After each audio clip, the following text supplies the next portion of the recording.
advisory and financial planning services are offered through Simplicity Wealth, LLC, and SEC Registered Investment Advisor. SEC registration does not constitute nor endorse of the firm, nor does it indicate that the advisor has attained a particular level of skill nor ability. Investing involves risk of loss. Insurance, consulting, and education services offered through Diamond Life Planning is a separate and unaffiliated entity from Simplicity Wealth. This information is provided as a general information and is not intended to be specific financial guidance. Before you make any decisions regarding your personal financial situation, you should consult a financial or tax professional to discuss your individual circumstances and objectives. Welcome to the Rock My Finances show on K4HD Radio and Talk4 TV, where we put the fun in finance. Join Powerhouse Jennifer Jose, CDFA, CMC, and Private Wealth Advisor, as she collaborates with you to create clarity, control, and confidence with your money, your way. It's not about the zeros, so what is it all about? Let's find out. Now here's your host and weekly friend, Jennifer Jose. Welcome back to this amazing series, Money Manifestation. We are on chapter 6. Okay, this is going to be a good one. In this series, we're talking about something a lot of people experience but don't fully understand. And that is when money comes in, why does it go right back out again? Right?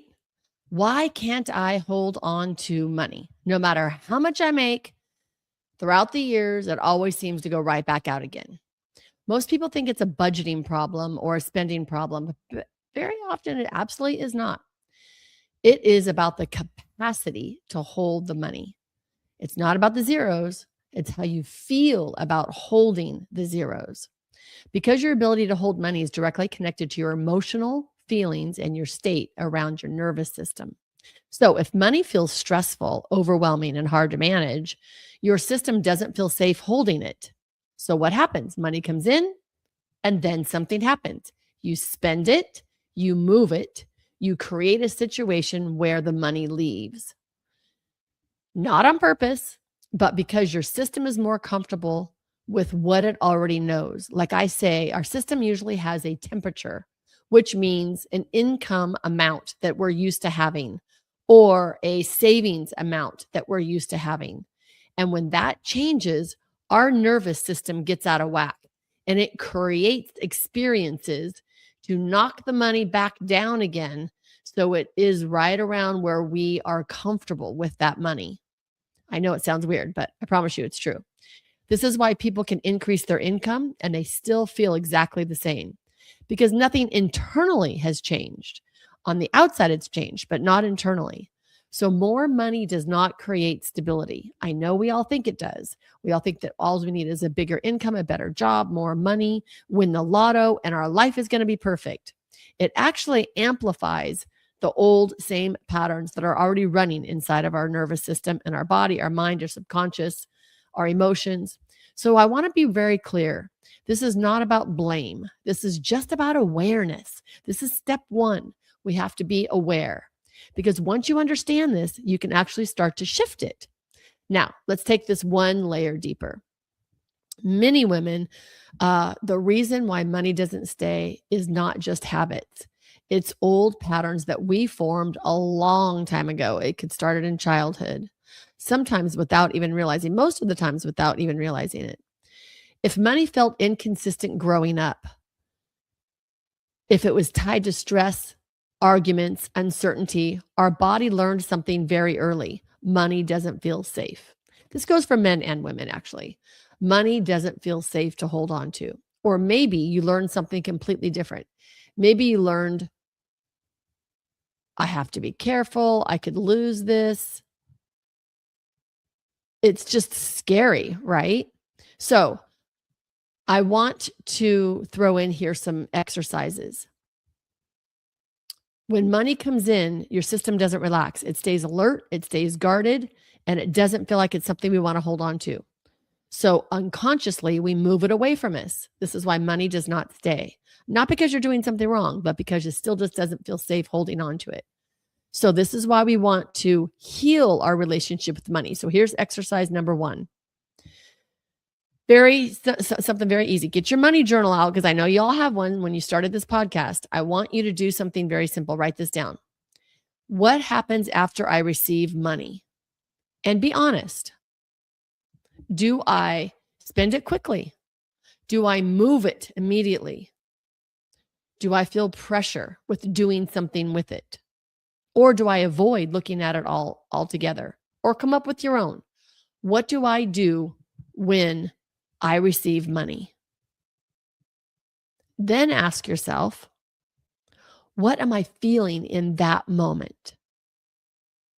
What am I feeling in that moment? Write it down. Am I feeling tension? Am I feeling fear? Am I feeling pressure or urgency?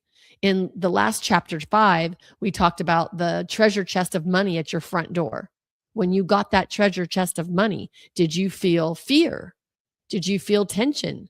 Or was it just total joy that you can't wait to go spend that money? What am I feeling in that moment? Because that feeling is the key. It's the key to your pattern that's running in your body right now, yesterday and tomorrow, until you fix that pattern. So when you're feeling fear, tension, pressure, urgency, panic, I was panicked, any of those feelings come up, that's where you need to shift. Go back to, I think it's chapter 3 that we talked about, with all the tools that you can help shift all that mindset. Here's another exercise for you. Exercise number 2. Let's take it one step further. When have I had that feeling before? Oh, that's a good one. So not only what am I feeling, but now, when was the last time I had it? Not just with money, in life, in growing up, in childhood, in relationships. Because most of the time, this is not a new feeling. This is a very familiar feeling. And that's how you know it's a pattern. So we got that treasure chest of money, showed up at our door. We felt fear right away. We were afraid somebody was going to steal it, or they were going to hurt us to take it.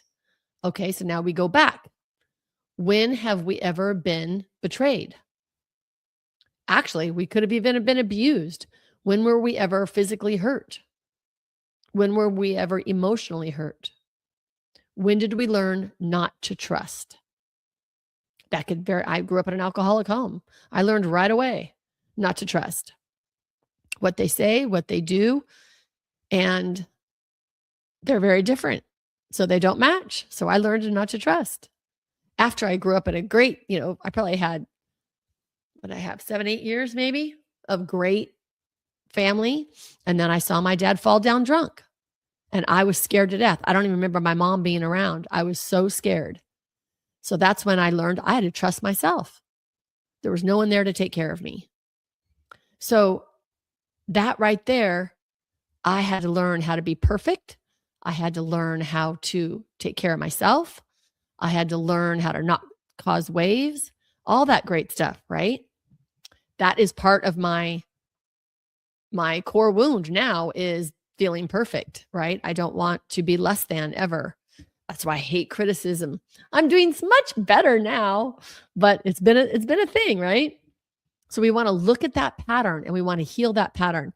And you don't always have to heal it yourself. I've had many coaches. I'm a money coach, y'all. Hook me up, message me, get a hold of me. I'll take you through this pattern. We'll clear these old beliefs right quick. Exercise number 3, rewriting the belief. This is where the diamond shift is applied. Now we don't try to force the new belief. We shift it gently, step by step. So if your belief is, I can't hold on to money, we don't jump into, oh, I do great with money, because it just won't stick. Your body's going, no, you don't. You can't hang on to it. So we can't do something that our body doesn't agree with. Instead, we're going to soften it a little bit. The diamond method is, we're going to start with, wouldn't it be nice if? So write this down. Wouldn't it be nice if? So if our statement is, I can't hold on to money, we're going to turn that around to, wouldn't it be nice if I felt more comfortable holding on to money?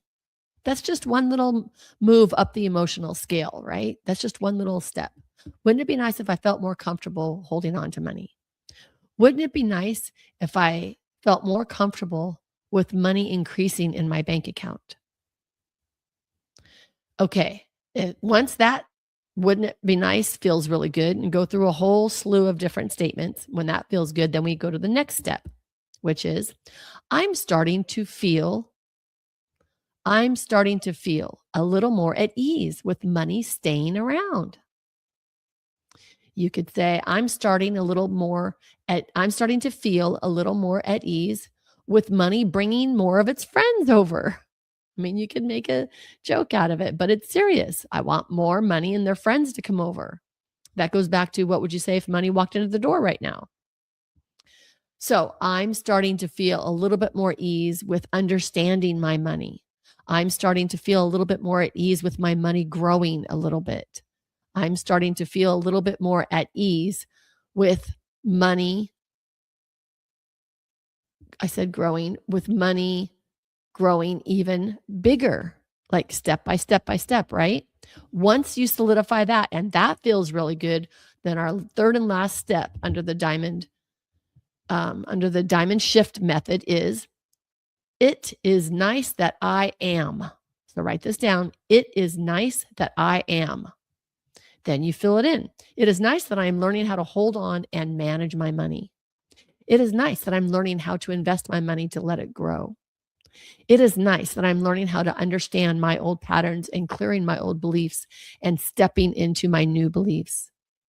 It is nice that I'm stepping into the new, empowered, wealthy woman that I know that I am.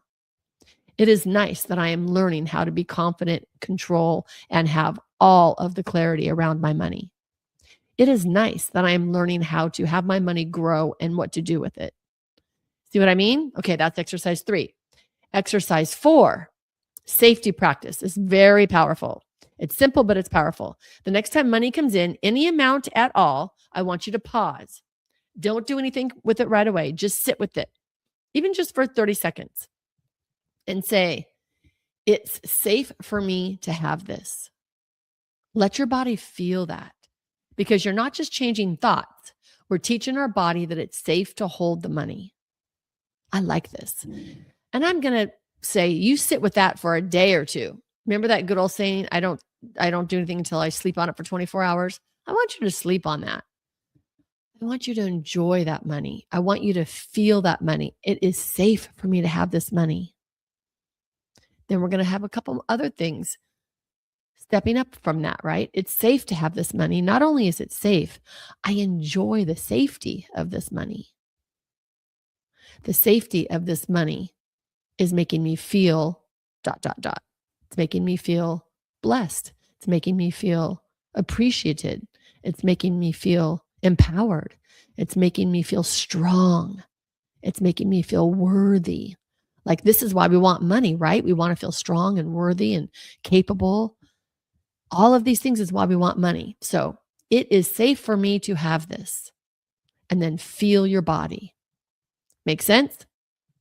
You don't lose money because you're bad with money. You release money when it doesn't feel safe to keep it. I'm going to say that again. You don't lose money because you're bad with money.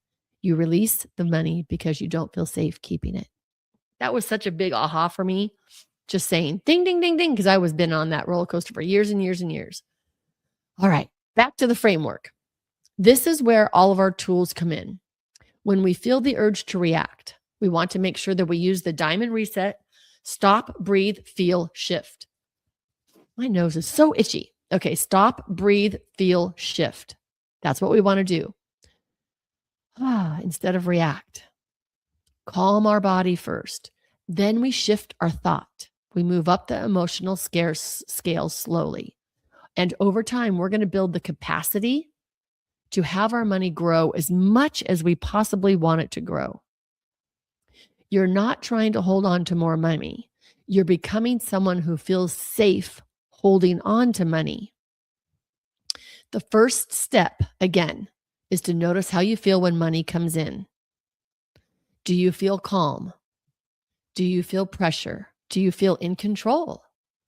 Do you feel like you need to do something right away?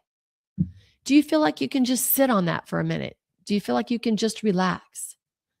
This reaction is going to tell you everything about what comes next. Do you feel insecure, like you don't know enough about money to do anything next? And again, don't go alone. Don't do this alone. Call your financial advisor, your money coach, your spouse. You and your spouses or you and your best friend can talk about this. How do you feel about this? How does your friend feel about this? You could even start a little money group with your own little neighborhood or something. You don't have to talk about zeros with everyone. I know a lot of people don't like to share how much money they have and all that, but the feelings around money is very important to understand and have clarity around it. I want you to be able to manifest whatever life you want. And you can. We are all creators. We are creating our own reality. We are stepping into that future that we wish for ourselves, right? So look at that reaction when that money comes in. Because if money immediately creates tension, your system is going to relieve that tension. It's going to bring you back down to that temperature that it feels you are worthy of. So here's one other exercise for you. Draw a great big T on your paper, a capital T. On the top left-hand side, or no, on the top of the T, I want you to write, I am worthy of wealth. Write that down. You could also change that to, I deserve to be wealthy, whichever statement resonates with you best. Write that down. I am worthy of wealth. I deserve to be wealthy. Now, on the left-hand side, I want you to just brain dump everything negative that pops up on the left-hand side. No, I'm not worthy. I don't have any money. I'm broke. I've never had money. I don't know how to do money. I don't know how to make money grow. I don't deserve money. I've never been good with money. I'm a spender. All the negative stuff that comes out on the left-hand side. And then on the right-hand side, I want you to put the negative into a positive. So I'm broke would be to, I'm getting on the right track to bring in money. You can't say, I'm broke, I'm wealthy, because your body's going to go, no, you're not. So you have to say something your body is going to accept. I don't deserve money. Well, deserve to me, split that up and is to serve. So anybody that to serves someone deserves money, because money is going to come in when you're serving someone else, either your job, a business, your clients, whatever it might be. So on the left-hand side, when it says, I don't deserve money, on the other side is, I serve others for money. You trade time for money, you trade your skills, your attributes, whatever. Left-hand side, something negative. I don't know how to handle money. Right-hand side, I am on my way to learning about handling money. Does that make sense? It's something your body can accept. And these are the mantras I want you to do on the right-hand side. All we're doing is shifting our brain cells, y'all. We're just shifting our old patterns to our new patterns. Now, does this happen overnight? No. This is our money muscle we're growing. So every day, I want you to write all those things down on the right. I want you to put them on yellow stickies all around your house, your bathroom, mirror, your car, dash, every place, your refrigerator, every place that you look, your TV, wherever you're looking. You can make a bunch of mantras and put it on your screensaver. This is an everyday money muscle that we're doing. And as soon as you start not believing it, we got to go back and make sure that the statement that we are saying, we absolutely believe it. Does that make sense? So instead of saying, why can't I hold on to money? We're going to say, how do I feel when I have it? The real question is, stop, breathe, feel, then shift. Remind your body that it's safe. Talk to your body. Talk to your younger self. My younger self, I call her Star. She's in a white little negligee, short little hair, little tiny itty bitty thing. She looks anorexic, poor little thing. My little girl she was very, very tiny, but I love her and I pick her up and I hug her all the time. I play games with her. She likes to play cards and games. Like, I spend time with my little girl because I'm healing her, right? She grew up in that alcoholic home and I have to heal her. And so sometimes I have to make sure that she's okay so that I can allow more money to come in, or relationships to come in, or something good to come in. So we're going to remind our body that it's safe. And then we're going to say, wouldn't it be nice if I felt more comfortable holding on to money? I'm starting to feel a little more at ease with this. It is nice that I'm learning how to manage my money. You're building capacity. You're not forcing it. And as your state and emotions change, your behavior changes. I promise you, it does every time. It's law. You don't rush it. You don't need to react. And you just make clear decisions when you're in the 3 C's. The 3 C's are clarity, control, and confidence. Because holding on to money isn't about discipline alone. It's about your money muscle growing and that you feeling worthy of wealth. I believe every woman feeling worthy of wealth will change this world. That is my mission on this planet. Absolutely, for sure. I want a woman at every decision-making table in this country and then the world. And I want all of us women feeling worthy of wealth. Could you imagine what we could accomplish if we actually felt worthy of wealth?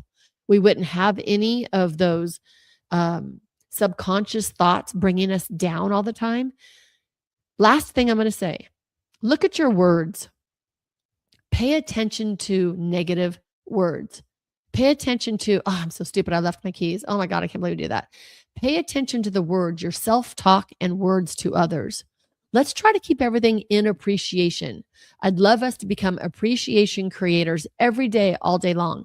I appreciate all you being here and listening to my podcast. I know my voice gets so boring after a while. So I appreciate your time here. I appreciate you trusting me and trying some of these exercises. I appreciate my microphone and my little pink case, right? I appreciate this beautiful day. I appreciate my producer, Rebel, who's doing all this for me. I love this. Let's become appreciation creators and let's shift our money up to worthy of all the wealth that we could absolutely imagine. It's there. We just have to allow it and receive it. I'm so glad you're all here with me today. Check out another chapter. We got another chapter coming up. I want you all to be able to say and walk away and say, I rock my finances. We appreciate you joining us today, and don't forget to subscribe to the Rock My Finances YouTube channel for more engagement and bonus content. Tell me, what is your money story? Let's find out with Jennifer right here on K4HD Radio and Talk4 TV. It's not about the zero, it's about the F word, feelings. Feelings Jennifer can't wait to explore with you next week. Until then, let's all say, I rock my finances.